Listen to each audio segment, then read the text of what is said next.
नमस्कार. लक्षवेधीमध्ये आपल्या सगळ्यांचं स्वागत. मी प्रसाद काथे. प्राप्त स्थितीमध्ये नरेंद्र मोदी यांच्या विरोधाच्या साठी शरद पवार मैदानामध्ये आहेत. शरद पवारांना या निमित्तानं आपणच मोदींचे सर्वाधिक विरोधक आहोत हे देशामध्ये सुद्धा प्रतिपादित करायचंय, अधोरेखित करायचंय. आणि असं करत असताना त्यांना आत्ताच्या घडीला मोदींची ताजी घोषणा ही निमित्त ठरलेली आहे, निमित्त मिळालेलं आहे. पंतप्रधान नरेंद्र मोदी यांनी सलग 10व्यांदा लाल किल्ल्यावरून भाषण करत असताना मी पुन्हा येईन असं म्हटलं. खरं पाहायला गेलं तर मी पुन्हा येईनची घोषणा ही देवेंद्र फडणवीसांच्या नावाशी जोडली गेलेली आहे. 2014च्या प्रचारामध्ये देवेंद्र फडणवीसांनी ते पुन्हा सत्तेत येतील आणि भारतीय जनता पार्टीसह शिवसेनेचं सरकार बनेल असा आशावाद व्यक्त केला होता. मी पुन्हा येईन ही घोषणा तेव्हापासूनच देवेंद्र फडणवीसांना चिकटली, कारण सत्तेचं समीकरण अचानक बदलून गेलं आणि देवेंद्र फडणवीस घोषित केल्याप्रमाणे काही पुन्हा मुख्यमंत्री तात्काळ होऊ शकले नाहीत. या सगळ्या घडामोडींचा संदर्भ घेत शरद पवार आता नरेंद्र मोदींच्या मी पुन्हा येईन या घोषणेची खिल्ली उडवताना दिसतायत. मुळात मी पुन्हा येईन असं जेव्हा मोदी म्हटले तेव्हापासून ते खरंच पुन्हा आले तर आपलं काय होईल अशी भीती शरद पवारांना आणि तमाम मोदी विरोधकांना वाटू लागलेली आहे का? नरेंद्र मोदी यांनी 2014 पासून जी जी भाकीतं वर्तवली ती सगळी खरी ठरलेली आहेत. मग काँग्रेसचा खासदार हा एकाही राज्यात दुहेरी आकड्यात नसण्याचं भाकीत असो की 2019च्या नंतर सुद्धा अविश्वासाचा ठराव आणा हे भाकीत असो, प्रत्येक वेळेला मोदींचं भाकीत खरं ठरलंय. भारतीय जनमानसानं त्यांची भविष्यवाणी खरी ठरवलेली आहे आणि यामुळेच ज्या वेळेला पंतप्रधान नरेंद्र मोदी तिसऱ्या टर्म मध्ये परत येण्याची घोषणा करतात तेव्हा मोदी विरोधकांच्यासाठी ते एक मोठं आव्हान असतं. मोदींचा मुकाबला त्या आव्हानाचा त्या पातळीवर जाऊन करता येत नसेल तर त्यांच्या घोषणेचा मुकाबला खिल्ली उडवून करावा का असाही सवाल या निमित्तानं चर्चेत येतोय. आपण लक्षवेधीमध्ये त्याच निमित्तानं प्रश्न उपस्थित करतोय की पवारांना मोदींची धास्ती वाटू लागलेली आहे का? या चर्चेत आपल्यासोबत कोण मान्यवर आहेत ते आपल्यापर्यंत मी पोहोचवतोच, पण तत्पूर्वी एकदा देवेंद्र फडणवीस यांनी केलेली मूळ मी पुन्हा येईन ही घोषणा आणि त्याच्यानंतर लाल किल्ल्यावरून नरेंद्र मोदींचं त्याच संदर्भातलं सूतोवाच हे आपण आधी एकत्रित ऐकणार आहोत. प्रत्येक जिल्ह्याचं, अवघ्या महाराष्ट्राचं भरभरून प्रेम बघितलाय माझ्यावर. महाजनादेशाचा दुसरा टप्पा संपलाय खरा, पण तिसरा टप्पा घेऊन मी पुन्हा येईन, कारण मी पाहिलंय स्वप्न तुमच्या डोळ्यात भव्य दिव्य अशा महाराष्ट्राचं. और अगली बार 15 अगस्त को इसी लाल किले से मैं आपको देश की उपलब्धियां, आपके सामर्थ्य, आपके संकल्प, उसमें हुई प्रगति, उसकी जो सफलता है उसके गौरवगान, उससे भी अधिक आत्मविश्वास के सामने आपके सामने मैं प्रस्तुत करूंगा. या संपूर्ण वक्तव्यांच्या नंतर पवारांकडून बीडच्या सभेमध्ये नरेंद्र मोदींच्या मी पुन्हा येईन घोषणेची खिल्ली उडवली गेली. कशी ते पहा. प्रधानमंत्र्यांनी सांगितलं काल दिल्लीमध्ये 15 ऑगस्ट भाषण करत असताना मी पुन्हा येईन त्यांनी सांगितलं. आधी त्यांना एकच विनंती आहे, महाराष्ट्राचे एक मुख्यमंत्री होते, त्यांचं नाव देवेंद्र फडणवीस. त्यांनी सांगितलं होतं मी पुन्हा येईन. आमचं म्हणणं एकच आहे, मोदी साहेबांना तुम्ही ही जी घोषणा केली त्याच्यामध्ये देवेंद्रचं मार्गदर्शन करा. या चर्चेसाठी आपण आपल्या सोबत असलेल्या मान्यवरांकडे जातोय, त्यांचा परिचय आपल्याला पटकन करून देतो. आपल्या सोबत राष्ट्रवादीतल्या ताई गटाच्या प्रवक्ता प्रतिनिधी या नात्यानं विद्याताई चव्हाण आहेत आपल्यासोबत. अजित पवारांचे समर्थक प्रतिनिधी या नात्यानं राष्ट्रवादीच्या कडून उमेश पाटील आहेत आपल्यासोबत. या चर्चेत भारतीय जनता पार्टीच्या कडून प्रवक्ता प्रतिनिधी या नात्यानं गणेश हाके आहेत. मान्यवरांचं चर्चेमध्ये स्वागत करू. उमेश जी, आपल्यासाठीचा माझा पहिला प्रश्न आहे. आपल्या सोबत इतर दोन्ही मान्यवर पटकन जोडले जात आहेतच. मला आपल्याकडून जाणून घ्यायचं आहे की तुमच्या लेखी नरेंद्र मोदी जेव्हा म्हणतात की ते पुन्हा येतील तेव्हा त्या घोषणेच्या बाबतीत शंका व्यक्त करावी असं काही आत्ता आहे का? एक लक्षात घ्या, पवार साहेब हे मोदी साहेबांच्या म्हणजेच एनडीएच्या विरोधी आघाडी असलेल्या इंडिया आघाडीचे एक घटक म्हणून त्या ठिकाणी आज भूमिका बजावत आहेत. मोदी साहेबांच्या बद्दल बोलावं अशा पद्धतीची एक त्यांची संसदीय आतापर्यंतची कारकीर्द राहिल्यामुळे तेवढी एक अधिकारवाणी त्यांना आहे. परंतु आज देवेंद्र फडणवीस साहेबांच्या मी पुन्हा येईन या घोषणेचा संदर्भ देऊन त्यांनी मोदी साहेबांना एक टीकात्मक पद्धतीने त्यांनी आता आजच्या भाषणामध्ये वक्तव्य केलेलं आहे. आता याच्यामधली वस्तुनिष्ठता जर बघितली तर आज रोजी काँग्रेस पक्ष जो आहे तो 40-45 जागेवर अडकलेला आहे. स्वतःचा विरोधी पक्ष नेता लोकसभेमध्ये अधिकृतपणे देता येणार नाही इतकं कमी संख्याबळ त्यांचं आहे. इंडियामध्ये जे कोणी आघाडीमध्ये ते सहभागी झालेले पक्ष आहेत त्या सगळ्या पक्षातले जेवढे म्हणून आहेत, मग ममता बॅनर्जी असतील, फारुख अब्दुल्ला असतील, नितीश कुमार असतील, या सगळ्यांनी भारतीय जनता पार्टीच्या बरोबर आघाडीमध्ये सहभागी होऊन यापूर्वी सत्ता उपभोगली आहे, केंद्रातले मंत्रिपद उपभोगली आहे. आज रोजी जरी हे एकत्र आलेले असले तरी ते केवळ वेगळ्या पद्धतीच्या विचारधारेतून ते आलेले आहेत आणि त्याच्यामुळं याच्यामध्ये आजही एक वाक्यता नाही. एकंदरीत देशातली परिस्थिती पाहता आणि मोदी साहेबांचं एकूणच संपूर्ण मिळालेली ग्लोबल लेवलची जी मान्यता आहे आणि भारतातल्या लोकांना देशाला पुढे जाऊन घेऊन जाऊ शकेल हा सक्षम नेता म्हणून ते मोदी साहेबांकडे पाहतात. त्यामुळे लोकसभेच्या दृष्टिकोनातून जर विचार केला तर समोर असा प्रबळ त्यांना विरोधक नाही, प्रबळ दावेदार त्यांच्या समोर नाही, पंतप्रधान पदाच्या करता चेहरा नाही. त्यामुळे निश्चितपणे 2024च्या लोकसभेच्या निवडणुकीनंतर मोदी साहेब हे देशाचे पुन्हा पंतप्रधान होतील याच्यामध्ये कुणालाही शंका वाटत नाही. उमेश पाटील यांनी स्पष्ट केलेलं आहे की 2024चा निकाल काय असेल ते अजित पवारांचे कट्टर समर्थक आहेत. आपल्या सोबत विद्याताई आहेत. विद्याताई या ताई गटाच्या प्रतिनिधी आहेत, शरद पवारांच्या कट्टर समर्थक आहेत. आणि इथे जो महत्वाचा मुद्दा आता उमेश पाटलांनी मांडला तो लक्षात घेणं गरजेचं आहे. पवार भलेही मोदी विरोधकांच्या कळपात असले तरीही प्राप्त स्थितीमध्ये हा काही प्रभावी गट नाही. विद्याताई, याच्यावरचं उत्तर द्या. जर तुमचा गट प्रभावी नसेल, जर तुमच्याकडे चेहरा पंतप्रधान पदाचा नसेल तर मोदींच्या मी पुन्हा येईन या घोषणेची खिल्ली उडवायची गरज काय?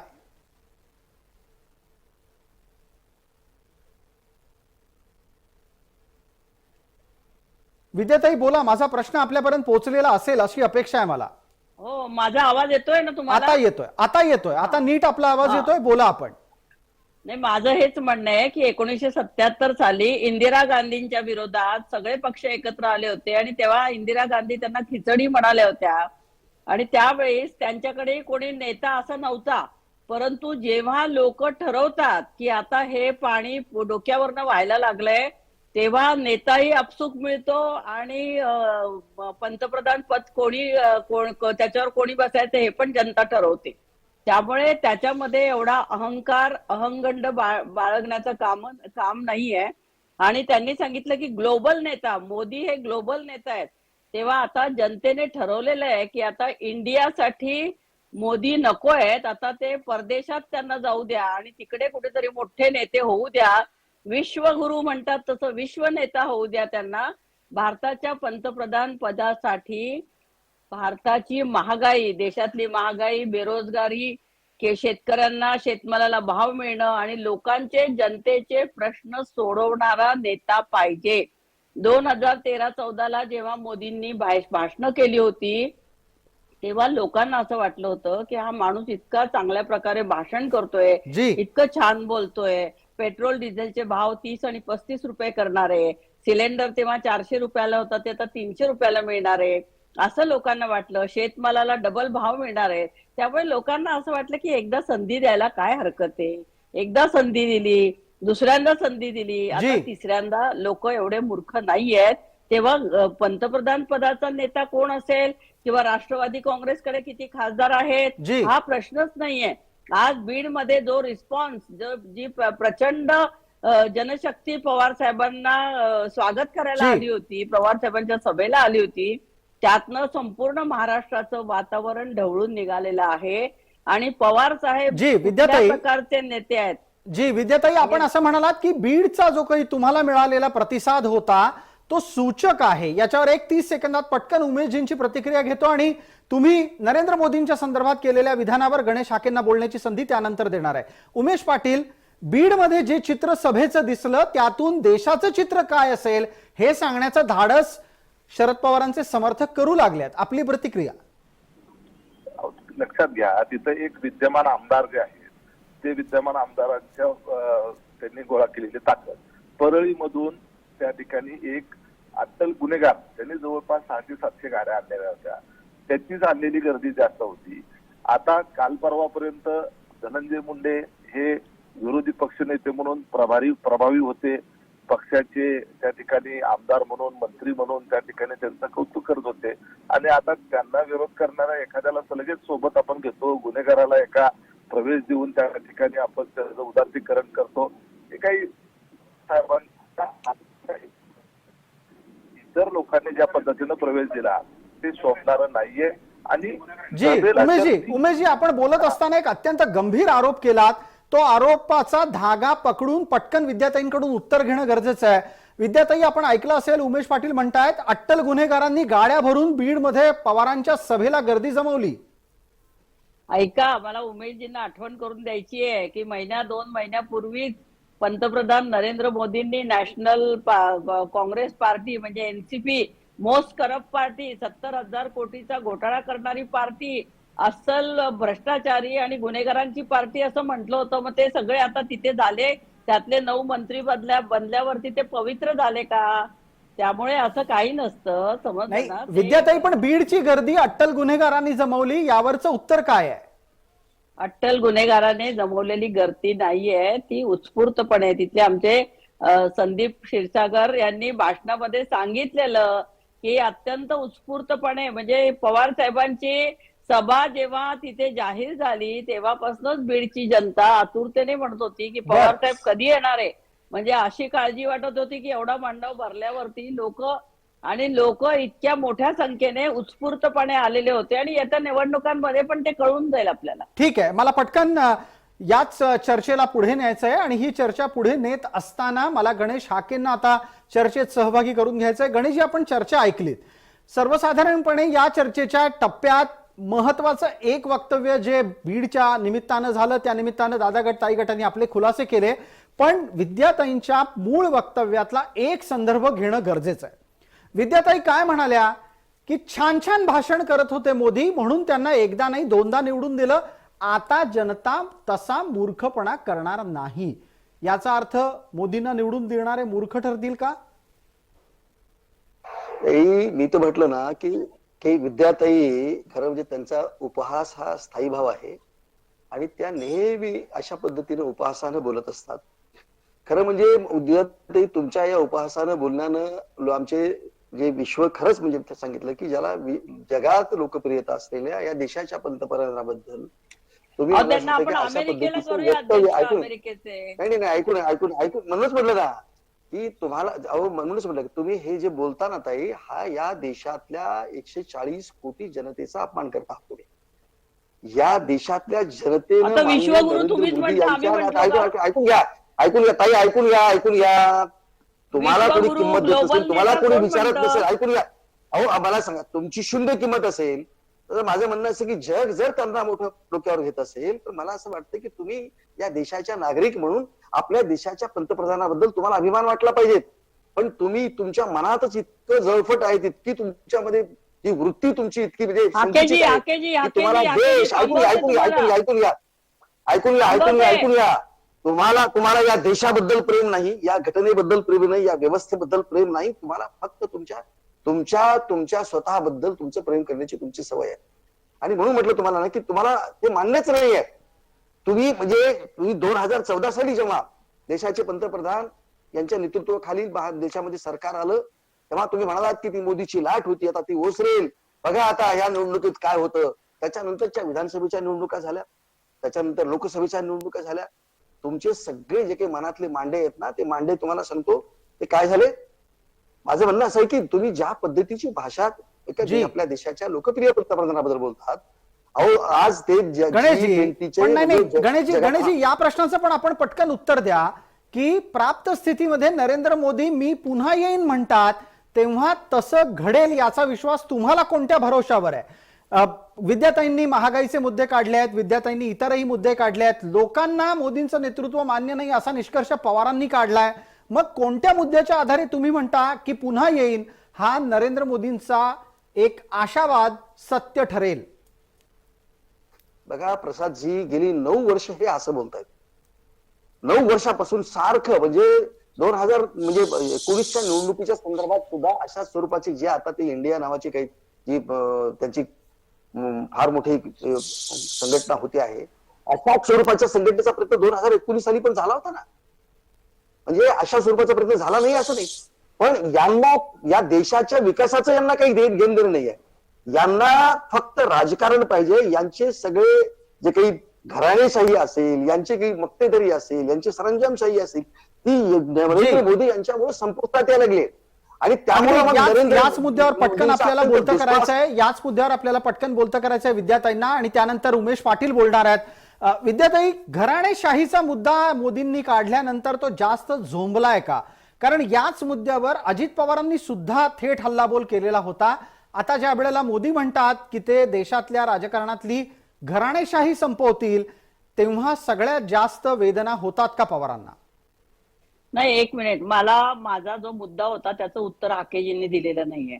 2013-14 मोदी साहेबांनी सांगितलं होतं ना, सिलेंडर आम्ही 300 रुपयात देऊ, गॅसचं सिलेंडर 300ला देऊ, पेट्रोल आणि डिझेल 30 आणि 35 आणि 40 रुपयाला देऊ, शेतकऱ्यांना डबल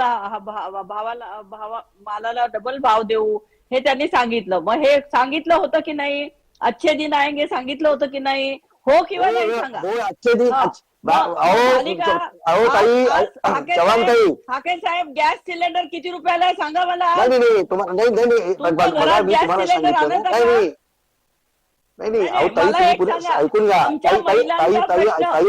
महिलांचा प्रश्न, आमचा शेतकऱ्यांचा प्रश्न तुम्ही सोडवला का? सोडवला नाही. तुम्ही विकासाच्या गप्पा मारता. तुम्ही म्हणतात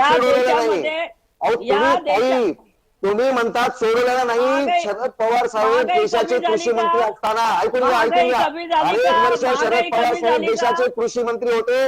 या देशातल्या 3.5 लाख शेतकऱ्यांनी आत्महत्या केल्या. काय केलं तुम्ही शेतकऱ्यांची मनमोहन सिंग सरकार असताना 72,000 कोटीची कर्जमाफी केली होती. मोदींनी केली का? मोदींनी केली का? नाही केली. तुम्ही गॅसच्या सिलेंडरचे भाव सांगा मला. तुम्ही मला गॅसच्या सिलेंडरचे भाव सांगा. मनमोहन सिंग सरकारच्या वेळी गॅसचं सिलेंडर कितीला होतं? 400 रुपयाला होतं. शेतकऱ्यांचा प्रश्नानंतर आधी माझ्या प्रश्नांचं उत्तर द्या. गॅसचं सिलेंडर किती रुपयाला आहे? गॅसचं सिलेंडर 400 रुपयाला होतं, आता किती आहे? 1200 रुपयाला आहे. म्हणजे दर महिन्याला विद्याताई आणि गणेश हाके दोघांच्याही संवादात शब्दबाणांमध्ये हस्तक्षेप करतो. आपल्याला चर्चेला पुढे न्यायचं होतं, आणि ही चर्चा पुढे नेण्यासाठी जो प्रश्न मी आपल्याला विद्याताई विचारला होता त्याला सोयीस्कररित्या आपण बगल दिलीत. घराणेशाहीचा मुद्दा उपस्थित झाला होता, तुम्ही महागाईवर चर्चा नेलीत. मी परत आपल्याला मुद्द्यावर आणतो. घराणेशाहीच्या मुद्द्यावरचा वाद हा जास्त झोमणार आहे का? पहिल्या प्रश्नाचं भाजपमध्ये घराणेशाही नाहीये का? भाजपमध्ये घराणेशाही नाहीये का? अमित शहाचा मुलगा क्रिकेट बोर्डावर नाहीये का? भाजपमध्ये घराणेशाही नाहीये का? भाजपच्या गोपीनाथ मुंडेनंतर खासदार आणि आमदार त्यांच्या मुलीत झालेले आहेत ना. भाजपमध्ये घराणेशाही, मी घराणेशाहीचा पाठिंबा देत नाही, परंतु जनतेने, शेवटी जनता आपले लोकप्रतिनिधी निवडत असते. घराणेशाही हे लोकांनी ऍक्सेप्ट केलेली आहे आणि त्याच्यामुळे मला असं वाटतं घराणेशाही हा मुद्दा निकाली निघालेला आहे. भाजप असेल कुठलाही पक्ष असो, प्रत्येकाने आपल्या घरातील मुलांना संधी दिलेली आहे. डॉक्टरचा मुलगा यावर डॉक्टर होतो, यावर इंजिनिअरचा यावर मुलगा- अतिशय याच्यावर जास्त सूचक प्रतिक्रिया आपल्याला जर लागेल तर ती उमेश पाटलांकडून यायला हवी. उमेश पाटील, ऐकताय? घराणेशाही जनतेनं स्वीकारलेली आहे असं उत्तर येत आहे. आता मला खरं तर विद्याताई समाजवादी विचाराच्या नेत्या आहेत, किती त्यांना अवघडल्यासारखं होतंय. आज त्या सभेला त्या होत्या, मी पाहत होतो. त्या ठिकाणी आता घराणेशाहीचा विस्तार करण्याच्या करता मोक्का मधला आरोपी, 302 मधला आरोपी, ह्या लोकांना आपण आपल्या घराण्यात प्रवेश देऊन आपल्या घराण्याचा फार मोठा नावलौकिक होणार आहे आता. आणि अशी लोक की अशी झिबरे आलेली आणि अशी पवार साहेबांच्या आजूबाजूला शोभत सुद्धा नाहीयेत आणि त्यांना अक्षरशः पक्षाच्या अध्यक्षांना हात वर करून प्रवेश द्यावा लागतो. एवढी सगळे गुन्हेगार लोक 700 गाड्या भरून तिथं आणून कार्यक्रमाला गर्दी दाखवावी लागते. ही किती मोठी शोकांतिका आहे. आणि ताईंच्या बद्दल मला तर फार आदर आहे. त्या समाजवादी विचाराच्या आयुष्यभर संघर्ष करतात त्या गोरगरीब महिलांच्या करता. राहिला प्रश्न घराणेशाहीचा. घराणेशाही कुठलाही पक्ष त्याला अपवाद नाही, हे आपण सगळ्यांनी स्वीकारू. परंतु जर कर्तृत्व नसेल तर कुठल्याही घराण्यातला असला तरी तो टिकत नाही. आपण एक गोष्ट लक्षात घेतली पाहिजे. मी भारतीय जनता पार्टीचा आम्ही आता सोबत त्यांच्याबरोबर आलो म्हणून भारतीय जनता पार्टीच्या विचारधारा आणि इतर गोष्टीचं आम्ही काही समर्थन करणार नाही. परंतु हे महाराष्ट्राच्या आणि देशाच्या विकासाचा अत्यंत महत्वपूर्ण घटक आहे आणि ती लोकांच्या अगदी उमेशजी या संदर्भातली चर्चा यापूर्वी झाली आहे की तुम्ही सत्तेत का आलात, पण तुम्ही मांडलेला मुद्दा महत्वाचा आहे. कर्तृत्व नसलेला माणूस लादला जाणं ही घराणेशाहीची फलश्रुती ठरते, जी चुकीची आहे. गणेश हाके, 30 सेकंदात यावर उत्तर द्या आणि नंतर विद्याताईंपर्यंत पोहोचणार आहोत. नाही म्हणजे खरं म्हणजे उमेशजीने म्हणजे जे बोलले की जी अशी लोक ज्यांच्या भोवती शोभत नाहीत पवार साहेबांच्या अवतीभोवती असं ते बोलले, पण तसं काही नाहीये. फार पवार साहेबांचा इतिहास आहे. दाऊदला सुद्धा विमानात आणल्याचा इतिहास आहे त्यांचा. तुम्हाला सांगतो की अनेक पप्पू कलानी सारखे गुंड, आणखी भाई ठाकूरांसारखे गुंड हे यांनी म्हणजे पवार साहेबांनी हे होतेच आजूबाजूला त्यांच्या होती. त्यांची ती म्हणजे ती त्यांची प्रकृतीच आहे. अशा लोकांना घेऊनच त्यांनी आतापर्यंत सत्ता ही या महाराष्ट्रामध्ये केलेली आहे. त्यामुळे त्यांचा तो आहे नवीन नाही. आता ते पुन्हा त्या जुन्या ह्याच्यावरती येतील आणि अशाच पद्धतीचे गुंड, अशा पद्धतीचे जे काही ज्याच्यावरती प्रचंड प्रमाणाचे भ्रष्टाचाराचे आरोप आहेत, कोणावरती कशा आपल्या लोबाडल्याचे आरोप आहेत, अशा लोकांना घेऊन ते आता पुढचा त्यांचा गणेशजी गंभीर प्रकरण, गंभीर मुद्दे आपण काढलेत. विद्यार्थ्यांना उत्तर देण्याची संधी द्यायला हवी. बोला विद्याताई, आपला आवाज बंद झालाय. आपल्याकडूनच बंद झालाय, आम्ही काही केलेलं नाही. विद्याताई आपण बोलताय. भाजपचे 12% लोकांमधले लोकप्रतिनिधी लोकसभा आणि राज्यसभेवर भाजपचे लोक आहेत 12%. ज्या मंत्र्यांचे 15 जण आमदार आणि खासदार याच्यासाठी आहेत. भाजप घराणेशाही करत नाही असं तुम्हाला म्हणताच येणार नाही. त्यामुळे आता जे भ्रष्टाचार आणि गुंडगिरीचे आरोप केले ना, सगळ्यात गुंडगिरी आणि सगळ्या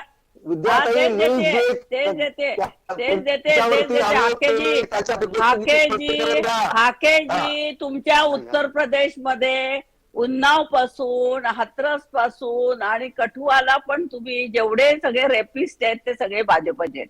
गुन्हेगारीमध्ये आणि महिलांच्या अत्याचारांमध्ये.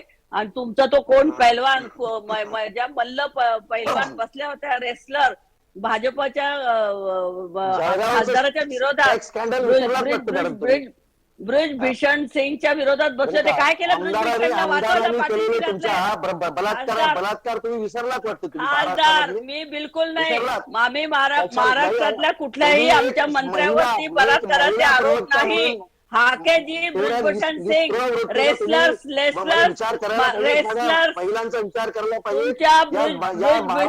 महिला तुमच्याकडे फार हाकेजी तुमच्या महाराष्ट्रामध्ये तुमच्या कल्याण मधले रवींद्र चव्हाण बलात्काराला वाचवतायत. संदीप त्याचं नाव आहे आणि तो तुमचा संदीप भाई तुमचा पदाधिकारी आहे. विद्याताई मुद्द्यावर यावं.